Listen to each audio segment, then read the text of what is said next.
ಎಲ್ಲರಿಗೂ ನಮಸ್ಕಾರ. ನನ್ನ ಹೆಸರು ಡಾಕ್ಟರ್ ಪ್ರಶಾಂತ್ RP. ನಾವು ಇಲ್ಲಿ ಶಂಕರ ಕ್ಯಾನ್ಸರ್ ಆಸ್ಪತ್ರೆಯಲ್ಲಿ ಪೇಯ್ನ್ ಆ್ಯಂಡ್ ಪ್ಯಾಲಿಯೇಟಿವ್ ಡಿಪಾರ್ಟ್ಮೆಂಟ್ನಲ್ಲಿ ಕನ್ಸಲ್ಟೆಂಟ್ ಪೋಸ್ಟಾಗಿ ಕಾರ್ಯನಿರ್ವಹಿಸ್ತಿದ್ದೀನಿ. ಸೊ ಇವತ್ತಿನ ಸಂಚಿಕೆಯಲ್ಲಿ ನಾವು ಈ ಕ್ಯಾನ್ಸರ್ ಎಂಬ ರೋಗದಿಂದ ನರಳುತ್ತಿರುವ ಜನರಲ್ಲಿ ಯಾಕೆ ನೋವು, ಆ ನೋವನ್ನು ಹೇಗೆ ನಾವು ತಡೆಗಟ್ಟಬಹುದು, ಇದ್ರ ಬಗ್ಗೆ ಮಾಹಿತಿಯನ್ನು ಸ್ವಲ್ಪ ಪಡೆದುಕೊಳ್ಳೋಣ. ಸೊ ಮೊದಲನೇದಾಗಿ ಕ್ಯಾನ್ಸರ್ದು ಇನ್ನೊಂದು ಅರ್ಥನೇ ನೋವು. ಸೊ ಈ ನೋವು ಎಂಬ ಒಂದು ಸಿಂಪ್ಟಮ್ ಈ ಕ್ಯಾನ್ಸರ್ ಪೇಷಂಟ್ಸಲ್ಲಿ ಆಲ್ಮೋಸ್ಟ್ 70% ಪೇಷಂಟ್ಸ್ನಲ್ಲಿ ನೋವೇ ಒಂದು ಕುರುಹಾಗಿರುತ್ತೆ. ಈ ಕಾಯಿಲೆ ಬಗ್ಗೆ ಗೊತ್ತಾಗಬೇಕಾದ್ರೆ ಹಾಗೂ ಗೊತ್ತಾದ ಮೇಲೆ ಇದು ಕಾಯಿಲೆ ಹೇಗೆ ಪ್ರೋಗ್ರೆಸ್ ಆಗುತ್ತೆ, ಅದರ ಜೊತೆಯಲ್ಲಿ ನೋವು ಕೂಡ ಪ್ರೋಗ್ರೆಸ್ ಆಗ್ತಾ ಇರುತ್ತೆ. ಸೊ ಇವರಲ್ಲಿ ಇಷ್ಟೊಂದು ನೋವನ್ನು ನಾವು ಯಾಕೆ ನೋಡ್ತಾ ಇದ್ದೀವಿ? ಯಾಕಂದರೆ ಮೊದಲಾಗಿ ಇದರ ಬಗ್ಗೆ ತಿಳಿದುಕೊಳ್ಬೇಕಾದ್ರೆ ಬರೀ ಕಾಯಿಲೆಯಿಂದ ನೋವಿರುತ್ತೆ. ಯಾಕೆಂದರೆ ಅದು ದೇಹದಲ್ಲಿ ನಮ್ಮ ಬೇರೆ ಬೇರೆ ಅಂಗಾಂಶಗಳನ್ನು ಒಳಪಟ್ಟಿರುತ್ತೆ.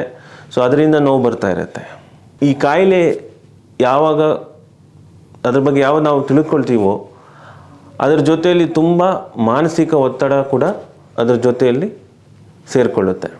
ಯಾಕೆಂದರೆ ನಾನು ಇನ್ನು ಬದುಕ್ತೀನ, ನಾನು ಎಷ್ಟು ದಿವಸ ಬದುಕ್ತೀನಿ, ನನ್ನ ಇನ್ನು ಮುಂದಿನ ಜೀವನ ಹೇಗಿರುತ್ತೆ, ಮುಂದಿನ ದಿನಗಳು ಹೇಗಿರುತ್ತೆ, ನನ್ನ ಫ್ಯಾಮಿಲಿ ಬಗ್ಗೆ ಏನು, ಈ ಪರಿಸ್ಥಿತಿ ಏನು, ಇದರಿಂದ ನಾನು ಆಚೆ ಬರ್ತೀನ ಇಲ್ವಾ, ಇಂಥ ಹಲವಾರು ಸವಾಲುಗಳು ಆ ಪೇಷಂಟ್ನ ತಲೆಯಲ್ಲಿ ಓಡ್ತಾ ಇರುತ್ತೆ.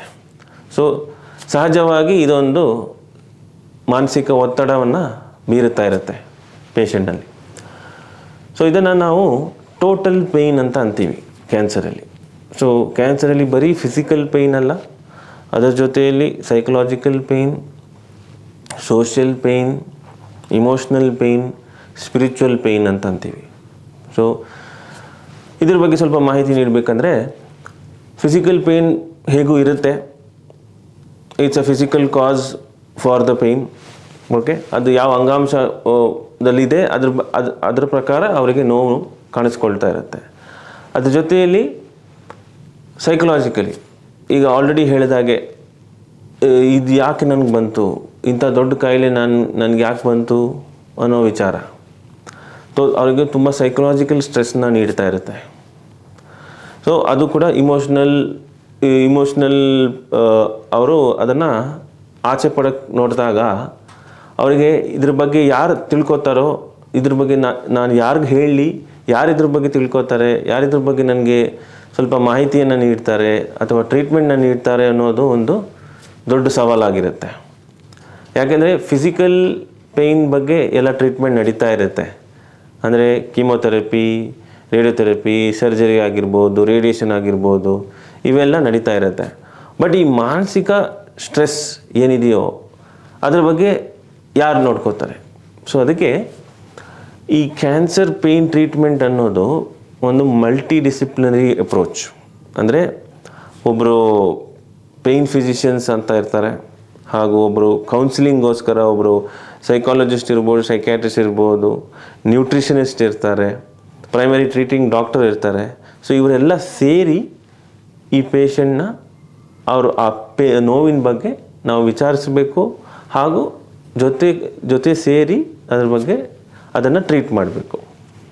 ಓಕೆ, ಸೊ ಈ ಫಿಸಿಕಲ್ ಸ್ಟ್ರೆಸ್ ಆಯಿತು. ಈ ಸೈಕಲಾಜಿಕಲ್ ಸ್ಟ್ರೆಸ್ಗೋಸ್ಕರ ಕೌನ್ಸಿಲರ್ಸ್ ಇರ್ತಾರೆ, ಅವ್ರ ಹತ್ರ ಮಾತಾಡಬೇಕು.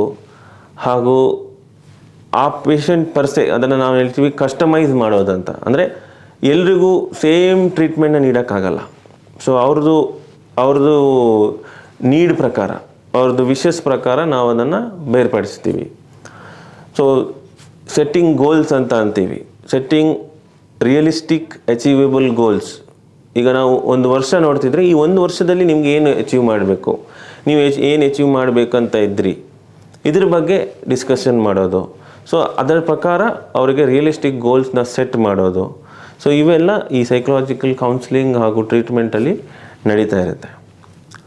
ಈ ಫಿಸಿಕಲ್ ಪೇಯ್ನ್ಗೆ ಬಂದಾಗ ಫಿಸಿಕಲ್ ಪೇಯ್ನಲ್ಲಿ ಕೂಡ ಕ್ಯಾನ್ಸರ್ನಲ್ಲಿ ಬರೀ ಡಿಸೀಸಿಂದ ಕಾಯಿಲೆಯಿಂದಲೇ ನೋವು ಬರ್ತಾ ಇರುತ್ತೆ, ಹಾಗೂ ಅದಕ್ಕೆ ನೀಡ್ತಿರೋ ಟ್ರೀಟ್ಮೆಂಟಲ್ಲೂ ಕೂಡ ಸ್ವಲ್ಪ ನೋವು ಇದ್ದೇ ಇರುತ್ತೆ.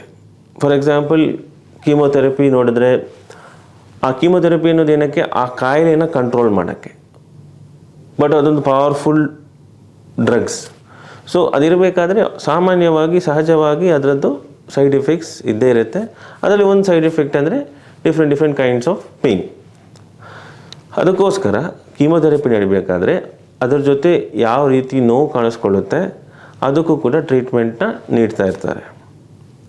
ಓಕೆ, ಸೊ ಈ ಕಾಯಿಲೆ ಈಗ ಮೂಳೆನ ಇನ್ವಾಲ್ವ್ ಆಗಿರ್ಬೋದು, ಅದರಿಂದ ನರ ಇನ್ವಾಲ್ವ್ ಆಗಿರ್ಬೋದು, ಮಾಂಸಖಂಡ ಇನ್ವಾಲ್ವ್ ಆಗಿರ್ಬೋದು, ಅಂಗಾಂಶ ಇನ್ವಾಲ್ವ್ ಆಗಿರ್ಬೋದು.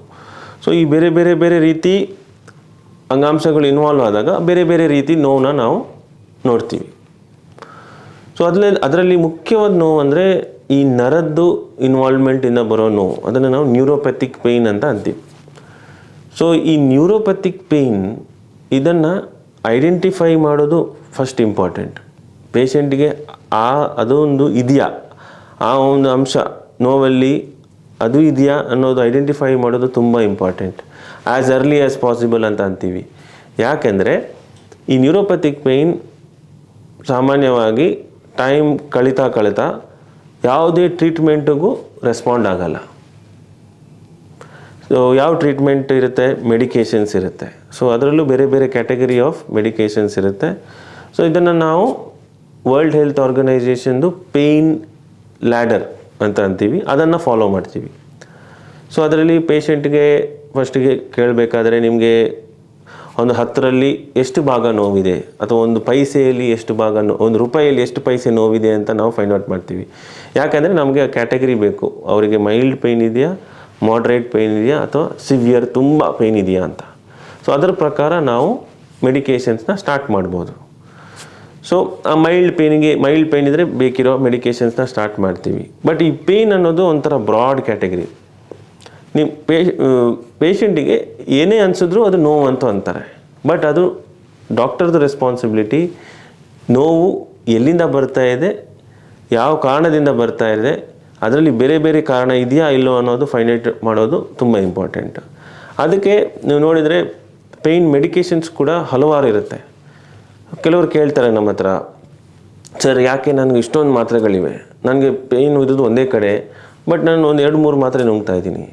ಯಾಕೆಂದರೆ ಪೇಯ್ನ್ ಅನ್ನೋದು ಬರೀ ಒಂದು ಕಾರಣದಿಂದ ಇರೋದಿಲ್ಲ. ಅದರಲ್ಲಿ ಆ ಅಂಗಾಂಶ ಇನ್ವಾಲ್ವ್ ಆಗಿರೋ ನೋವು ಇರ್ಬೋದು, ನರದ ನೋವು ಸಪ್ರೇಟ್ ಇರ್ಬೋದು, ಆ ರೀತಿ. ಸೊ ಅದನ್ನು ಬೇರ್ಪಡಿಸಿ ಅದಕ್ಕೆ ಸಂಬಂಧಪಟ್ಟ ಮೆಡಿಕೇಷನ್ಸ್ನ ನಾವು ನೀಡ್ತೀವಿ. ಸೊ ಅದರ ಜೊತೆಯಲ್ಲಿ ಪ್ಯಾರಲಲ್ ಆಗಿ ಡಿಸೀಸ್ ಟ್ರೀಟ್ಮೆಂಟ್ ಕೂಡ, ಕಾಯಿಲೆ ಟ್ರೀಟ್ಮೆಂಟ್ ಕೂಡ ನಡೀತಾ ಇರುತ್ತೆ.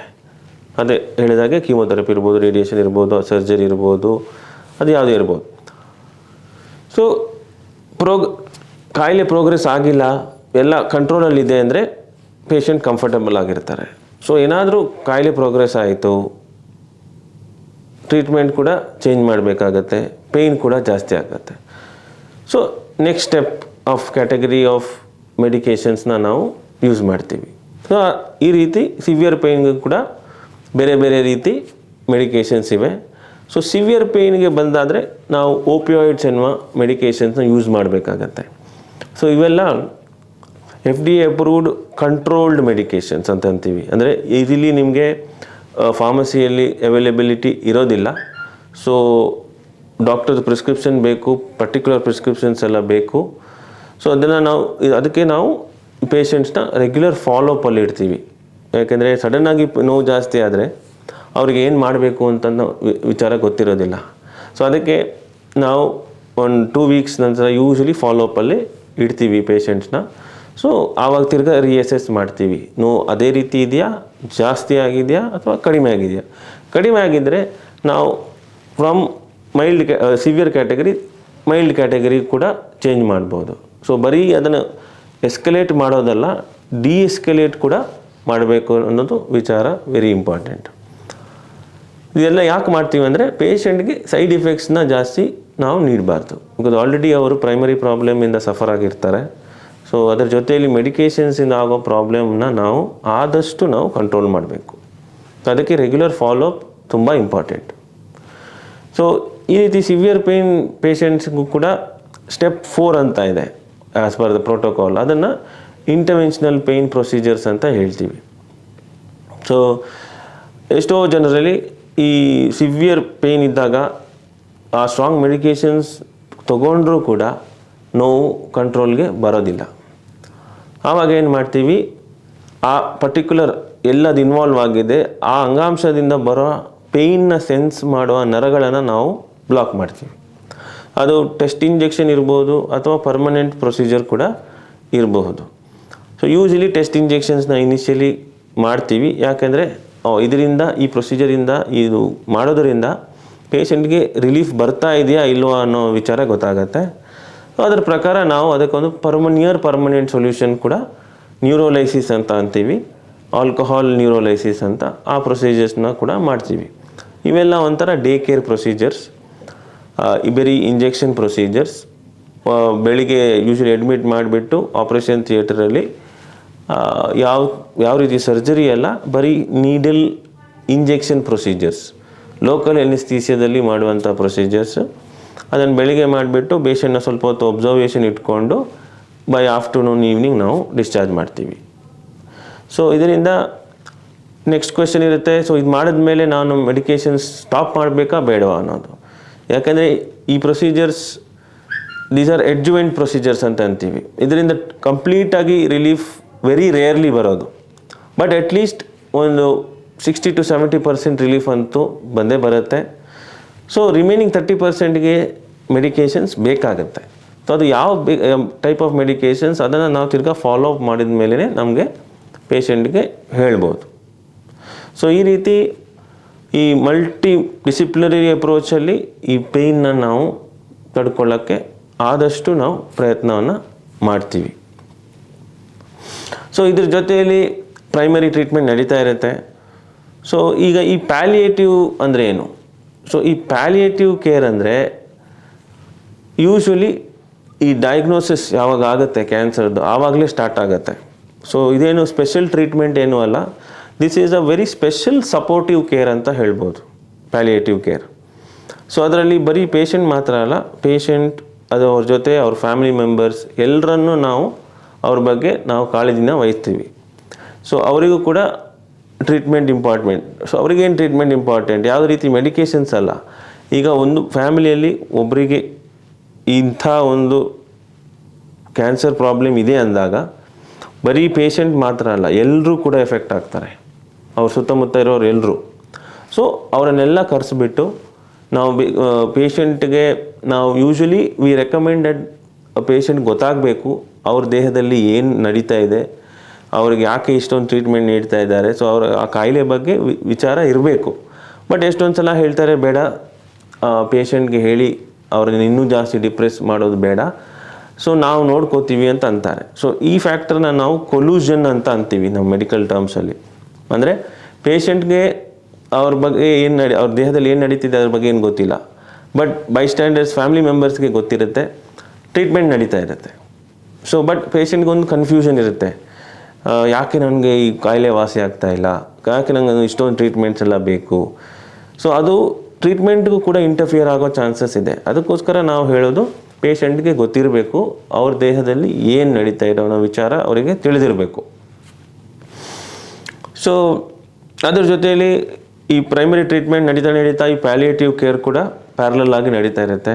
ಆ ಪ್ಯಾಲಿಯೇಟಿವ್ ಕೇರಲ್ಲೇ ಪೇಯ್ನ್ ಕಂಟ್ರೋಲ್ ಅನ್ನೋದು ತುಂಬ ಇಂಪಾರ್ಟೆಂಟ್. ಸೊ ಅದ್ರ ಬಗ್ಗೆ ಆಲ್ರೆಡಿ ಈಗ ಡಿಸ್ಕಸ್ ಮಾಡಿದ್ದೀವಿ. ಸೊ ಪೇಯ್ನ್ ಕಂಟ್ರೋಲ್ ನಡೀತಾ ಇರುತ್ತೆ, ಪ್ರೈಮರಿ ಟ್ರೀಟ್ಮೆಂಟ್ ನಡೀತಾ ಇರುತ್ತೆ. So one point of time usually ಕಾಯಿಲೆ ಕಂಟ್ರೋಲ್ ಬಂದಿಲ್ಲ ಅಂದರೆ ಈ ಪ್ರೈಮರಿ ಕೇರೆಲ್ಲ ಸ್ಟಾಪ್ ಆಗುತ್ತೆ. ಸೊ ಆವಾಗ ಅದು ಪ್ಯೂರ್ಲಿ ಪ್ಯಾಲಿಯೇಟಿವ್ ಕೇರಲ್ಲಿ ಪೇಷಂಟ್ಸ್ ಇರ್ತಾರೆ. ಸೊ ಅದು ಕೂಡ it's a multi disciplinary approach. Usually ಹೇಳಿದಾಗೆ pain in be one of the very common symptom. But ಅದು ಮಾತ್ರ ಅಲ್ಲ, ಪೇಷಂಟ್ಗೆ ವಾಮಿಟಿಂಗ್ ಇರ್ಬೋದು, ನಾಸಿಯಾ ಇರ್ಬೋದು, ಅನೋರೆಕ್ಸಿಯಾ ಇರ್ಬೋದು, ಕೈಕಾಲಲ್ಲಿ ಊತ ಬರೋದಿರ್ಬೋದು, ಈ ರೀತಿ ನಿದ್ದೆದು ಪ್ರಾಬ್ಲಮ್ಸ್ ಇರ್ಬೋದು. ಇದೆಲ್ಲ ಪ್ರಾಬ್ಲಮ್ಸ್ನ ನಾವು ನೋಡ್ತೀವಿ. ಸೊ ಇದ್ರ ಬಗ್ಗೆ ಒಂದೊಂದೇ ನಾವು ಅದು ಯಾಕೆ ಬರ್ತಾ ಇದೆ ಅಂತ ತಿಳಿದುಬಿಟ್ಟು ಅವರಿಗೆ ಈಗ ಸೈಕಲಾಜಿಕಲ್ ಕೌನ್ಸಿಲಿಂಗ್ ಬೇಕಾ, ಅದು ಅವರನ್ನು ಇನ್ವಾಲ್ವ್ಮೆಂಟ್ ಮಾಡಿ ಒಂದು ಕೇರ್ ಪ್ಲ್ಯಾನ್ನ ನಾವು ರೆಡಿ ಮಾಡ್ತೀವಿ. ಸೊ ಈ ಪೇಷಂಟಿಗೆ ಈ ರೀತಿ ಅನ್ನೋದು. ಸೊ ಅದಾದಮೇಲೆ ಯೂಶ್ವಲಿ ಪೇಷಂಟ್ಸ್ ಹತ್ರ ಅಷ್ಟೊಂದು ಟೈಮ್ ಇರೋದಿಲ್ಲ. ಸೊ ಅವ್ರು ಕೇಳ್ತಾರೆ ಇನ್ನೆಷ್ಟು ಟೈಮ್ ಇದೆ ಅಂತ. ಇದೊಂದು ಕ್ವೆಶ್ಚನ್ಗೆ ಯಾರೂ ಉತ್ತರನ ನೀಡೋಕ್ಕಾಗಲ್ಲ. ಸೊ ಅದು ಇಂಡಿವಿಜುವಲ್ ಪೇಷಂಟ್ ಮೇಲೆ ಡಿಫರ್ ಆಗುತ್ತೆ, ಇಂಡಿವಿಜುವಲ್ ಕೇಸ್ ಮೇಲೆ ಡಿಫರ್ ಆಗುತ್ತೆ, ಇಂಡಿವಿಜುವಲ್ ಕಂಡೀಷನ್ ಮೇಲೆ ಡಿಫರ್ ಆಗುತ್ತೆ. ಸೊ ಈ ಕೇರ್ ಪ್ಲ್ಯಾನ್ನ ಕಂಟಿನ್ಯೂ ಮಾಡ್ತೀವಿ. ಸೊ ಈ ಕೇರ್ ಪ್ಲ್ಯಾನಲ್ಲಿ ಏನಾದರೂ ಚೇಂಜಸ್ ಬೇಕಾ ಅನ್ನೋದನ್ನು ಫಾಲೋಅಪಲ್ಲಿ ನಾವು ಫೈಂಡ್ ಔಟ್ ಮಾಡ್ತೀವಿ. ಫೈನಲಿ ಒಂದು ಸ್ಟೇಜ್ ಬರುತ್ತೆ ವೇರ್ ಪೇಷಂಟ್ಗೆ ತುಂಬ ಪ್ರಾಬ್ಲಮ್ಸ್ ನಡೀತಾ ಇದೆ, ಲೈಫ್ ಥ್ರೆಟ್ನಿಂಗ್ ಸಿಚುವೇಶನ್ಸಲ್ಲಿ ಇರ್ತಾರೆ. ಸೊ ಆವಾಗ ನಾವು ಎಂಡ್ ಆಫ್ ಲೈಫ್ ಕೇರ್ ಅಂತ ಆ ಕೇರ್ ಪ್ಲ್ಯಾನ್ನ ನಾವು ಅಡಾಪ್ಟ್ ಮಾಡ್ತೀವಿ. ಸೊ ಇದನ್ನೆಲ್ಲ ಡಿಸ್ಕಸ್ ಮಾಡ್ತಾ ಇರ್ತೀವಿ ಪೇಷಂಟ್ ಬೈಸ್ಟ್ಯಾಂಡರ್ ಜೊತೆ, ಈ ರೀತಿ ಪ್ರಾಬ್ಲಮ್ ಇದೆ, ಈ ರೀತಿ ಆಗ್ಬೋದು. ಸೊ ಆವಾಗ ಈ ಕೇರ್ನ ಎಲ್ಲಿ ನೀಡ್ಬೋದು? ಈ ಕೇರ್ನ ನಾವು 3 ಸಿಚುವೇಶನ್ಸಲ್ಲಿ ನೀಡ್ಬೋದು. ಒಂದು ಹೋಮ್ ಕೇರ್, ಒಂದು ಹಾಸ್ಪಿಟಲ್ ಕೇರ್, ಇನ್ನೊಂದು ಹಾಸ್ಪೈಸ್ ಕೇರ್ ಅಂತ ಅಂತೀವಿ. ಸೊ ಈ ಹಾಸ್ಪೈಸ್ ಕೇರ್ ಅಂದರೆ ಡೆಡಿಕೇಟೆಡ್ ಸೆಂಟರ್ಸ್ ಇರುತ್ತೆ. ಈ ಎಂಡ್ ಸ್ಟೇಜ್ ಪೇಷಂಟ್ಸ್ನ ಅವರು ತಗೊಂಡು ಅವ್ರಿಗೆ ಬೇಕಿರೋ ಈ ಪ್ಯಾಲಿಯೇಟಿವ್ ಕೇರ್ನೇ ಅವರು ನೀಡ್ತಾರೆ. ಇನ್ನು ಕೆಲವು ಜನ ಇಲ್ಲ, ನನಗೆ ಬೇರೆ ಎಲ್ಲೂ ಹೋಗಬೇಕಾಗಿಲ್ಲ, ನಾನು ಮನೆಯಲ್ಲೇ ಇರ್ತೀನಿ ಅನ್ನೋ ವಿಚಾರ ಇದ್ದಾಗ ಅವರಿಗೆ ಹೋಮ್ ಕೇರ್ ಬಗ್ಗೆ ನಾವು ಮಾಹಿತಿನ ನೀಡ್ತೀವಿ. ಸೊ ಹೋಮ್ ಕೇರಲ್ಲಿ ಏನೆಲ್ಲ ಅವರಿಗೆ ರಿಕ್ವೈರ್ಮೆಂಟ್ಸ್ ಇರ್ಬೋದು, ಆಕ್ಸಿಜನ್ ರಿಕ್ವೈರ್ಮೆಂಟ್ ಇರ್ಬೋದು, ಏರ್ ಬೆಡ್ ರಿಕ್ವೈರ್ಮೆಂಟ್ ಇರ್ಬೋದು, ಮೆಡಿಕೇಷನ್ಸ್ ಇಂಟರ್ಮಿಟೆಂಟಾಗಿ ಬೇಕಾಗತ್ತೆ. ಸೊ ಅದ್ರ ಪ್ರಕಾರ ನಿಮಗೆ ಯಾವ ರೀತಿ ಇದು ಬೇಕು, ಇನ್ಸ್ಟ್ರೂಮೆಂಟ್ಸ್ ಬೇಕು, ಪರ್ಸ್ನಲ್ ಬೇಕು, ಅದ್ರ ಬಗ್ಗೆ ಎಲ್ಲ ವಿಚಾರನ ನಾವು ನೀಡ್ತೀವಿ. ಸೊ ಅದ್ರ ಪ್ರಕಾರ based on the patient and bystanders and family ನಾವು ಒಂದು ಕಲೆಕ್ಟಿವ್ ಆಗಿ ಒಂದು ಕೇರ್ ಪ್ಲ್ಯಾನ್ನ ನಾವು ರೆಡಿ ಮಾಡ್ತೀವಿ. ಹಾಗೂ ಅದೇ ರೀತಿ ಅದು ಕಂಟಿನ್ಯೂ ಆಗ್ತಾ ಇರುತ್ತೆ. ಸೊ ಈ ಪ್ಯಾಲಿಯೇಟಿವ್ ಕೇರ್ ಅನ್ನೋದು it doesn't end with the patient. ಅದಕ್ಕೋಸ್ಕರ ನಾನು ಮೊದಲೇ ಹೇಳಿದಾಗೆ ಇದು ಬರೀ ಪೇಷಂಟ್ಗೆ ಸೀಮಿತ ಅಲ್ಲ, ಈವನ್ ಬೈಸ್ಟ್ಯಾಂಡರ್ಸ್ ಹಾಗೂ ಫ್ಯಾಮಿಲಿ ಮೆಂಬರ್ಸ್ನ ಕೂಡ ನಾವು ಅವ್ರ ಬಗ್ಗೆನೂ ನಾವು ಕಾಳಜಿನ ವಹಿಸಬೇಕು. ಸೊ ಅದರದ್ದೇ ಒಂದು ಕಂಟಿನ್ಯೂಯೇಷನ್ ಅಂದರೆ ಬಿರೀವ್ಮೆಂಟ್ ಪ್ರೋಗ್ರಾಮ್ ಅಂತ ಹೇಳ್ತೀವಿ. ಸೊ ಈ ಬಿರೀವ್ಮೆಂಟ್ ಪ್ರೋಗ್ರಾಮ್ ಅಂದರೆ ಏನಂದರೆ, ಆಫ್ಕೋರ್ಸ್ ಈ ಪೇಷಂಟ್ಗೆ ಈ ಲೈಫ್ ಥ್ರೆಟ್ನಿಂಗ್ ಸಿಚುವೇಶನ್ ಆಯಿತು, ಅವ್ರದ್ದು ಇದಾದ ಮೇಲೆ ನಾವು ಫ್ಯಾಮಿಲಿ ಮೆಂಬರ್ಸ್ಗೆ ಅವ್ರು ಹೇಗಿದ್ದಾರೆ, ಅವ್ರು ಹೇಗೆ ಕೋಪ್ ಮಾಡ್ತಿದ್ದಾರೆ, ಈ ಥರ ಒಂದು ನಮ್ಮ ನಿಯರ್ ಆ್ಯಂಡ್ ಡಿಯರ್ ಒನ್ಸ್ನ ನಾವು ಕಳೆದುಕೊಂಡಿದ್ದೀವಿ. ಸೊ ಅವ್ರಿಗೂ ಒಂದು ಸೈಕಲಾಜಿಕಲ್ ಇಂಪ್ಯಾಕ್ಟ್ ಆಗಿರುತ್ತೆ. ಸೊ ಅದೇನಾದರೂ ಅವ್ರಿಗೆ ಡೇ ಟು ಡೇ ಬೇಸಿಸಲ್ಲಿ ಏನಾದರೂ ತೊಂದರೆ ಕೊಡ್ತಾ ಇದೆಯಾ, ಅಥವಾ ಅವ್ರಿಗೇನಾದರೂ ನಿದ್ದೆ ಪ್ರಾಬ್ಲಮ್ ಬರ್ತಾ ಇದೆಯಾ, ಅವರು ಏನಾದರೂ ಸ್ಟ್ರೆಸ್ಸಲ್ಲಿದ್ದಾರಾ, or facing some new situation which they cannot handle. So ಇದನ್ನೆಲ್ಲ ತಿಳಿದು ಅದಕ್ಕೆ ಬೇಕಿರೋ ಕೌನ್ಸಿಲಿಂಗ್ ಹಾಗೂ ಏನಾದರೂ ಮೆಡಿಕಲ್ ಥೆರಪಿ ಬೇಕಿದ್ರೂ ಅದನ್ನು ನೀಡ್ತೀವಿ. ಸೊ ರೆಗ್ಯುಲರ್ ಆಗಿ ಅವರನ್ನು over the phone R physically ಹಾಗೂ ಕರೆದು ನಾವು ಅವ್ರ ಹತ್ರ ಮಾತಾಡಿ ಅವ್ರ ಕಂಡೀಷನ್ ಬಗ್ಗೆನೂ ನಾವು ತಿಳಿದುಕೊಳ್ತೀವಿ. ಸೊ ಇದು ಒಂದು on the whole about cancer pain and palliative aspect. So ಈ ರೀತಿ ನಿಮ್ಗೆ ಏನಾದರೂ ಬೇರೆ ಮಾಹಿತಿ, ಇದ್ರ ಬಗ್ಗೆ ಹೆಚ್ಚು ಮಾಹಿತಿ ಬೇಕಾದರೆ you can log in to the Shankara cancer hospital research centre website, or ನೀವು ಇಲ್ಲಾಂದರೆ ಇಲ್ಲಿ ಬೆಂಗಳೂರಿಗೆ ಬಂದು ಈ ಹಾಸ್ಪಿಟಲ್ಗೆ ಬಂದು ಇದ್ರ ಬಗ್ಗೆ ಹೆಚ್ಚು ಮಾಹಿತಿಯನ್ನು ಪಡೆಯಬಹುದು. ಎಲ್ಲರಿಗೂ ನಮಸ್ಕಾರ.